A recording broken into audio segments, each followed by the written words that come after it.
ರಾಜಕೀಯ ನೀರು ನಿಂತು ನೀರಲ್ಲ ಅಂತ. ಇವತ್ತು ವೈರಿ ಇದ್ದವ್ರು ನಾಳೆ ಮಿತ್ರ ಆಗ್ಬೋದು, ನಾಳೆ ಮಿತ್ರ ಅಂತ ನಾಡದ ವೈರಿನೂ ಆಗ್ಬೋದು.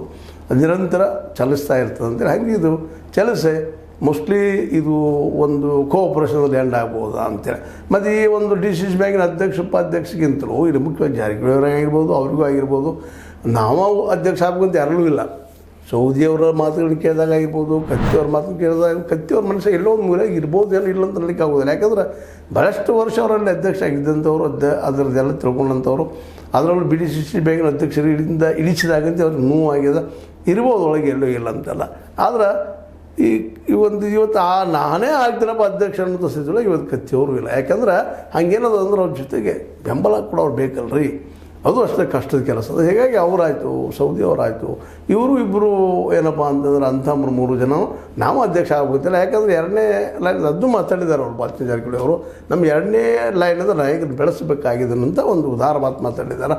ಹೀಗಾಗಿ ಇಲ್ಲೇ ಏನಪ್ಪ ಅಂದರೆ ಅವ್ರವ್ರು ಬೇಕಾದವರೆಲ್ಲೂ ಅಡ್ಜಸ್ಟ್ ಮಾಡಿಕೊಂಡು ತಮ್ಮ ಬೇಕಾದ ಅಧ್ಯಕ್ಷ ಉಪಾಧ್ಯಕ್ಷ ಮಾಡಿಕೊಂಡು ಮುಂಬರುವ ಚುನಾವಣೆಗಳಲ್ಲಿ ಈಗ ಹೆಂಗೈತೆ ಆ್ಯಸ್ ಇಟ್ ಈಸ್ ಮೊದಲು ಹೆಂಗಿತ್ತು ಅದೇ ರೀತಿಯಾಗಿ ಹುಕ್ಕೇರಿ ಕ್ಷೇತ್ರಕ್ಕೆ ನೀವು ಬರಬೇಡ್ರಿ, ಗೋಕಾಕ್ ಕ್ಷೇತ್ರ ನಾವು ಬರೋದಿಲ್ಲ ಅನ್ನುವಂಥ ಅಗ್ರಿಮೆಂಟ್ ಆಗ್ಬೋದು, ಮತ್ತೇನೋ ಆಗ್ಬೋದು.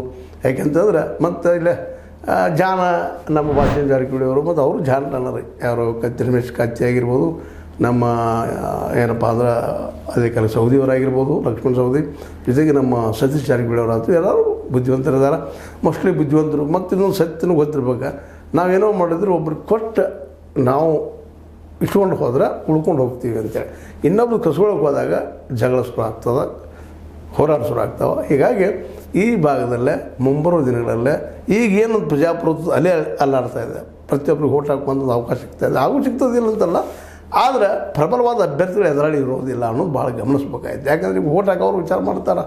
ಈಗ ನಾವು ಓಟ್ ಹಾಕಿ ಅವ್ರು ನಾಳೆ ಗೆಲ್ಲಿಲ್ಲ ಏನು ಮಾಡೋದು, ಅಟ್ಲೀಸ್ಟ್ ಗ್ಯಾಟ್ ಕೊಡ್ತಾರೆ ತೊಗೊಂಡು ಆರಾಮಿದ್ರೆ ಆತಂತೇಳಿ. ಹಾಗಾಗಿ ಪ್ರಬಲ ಕಾಂಪಿಟೇಟರ್ ರಮೇಶ್ ಉಳಿದ್ರೆ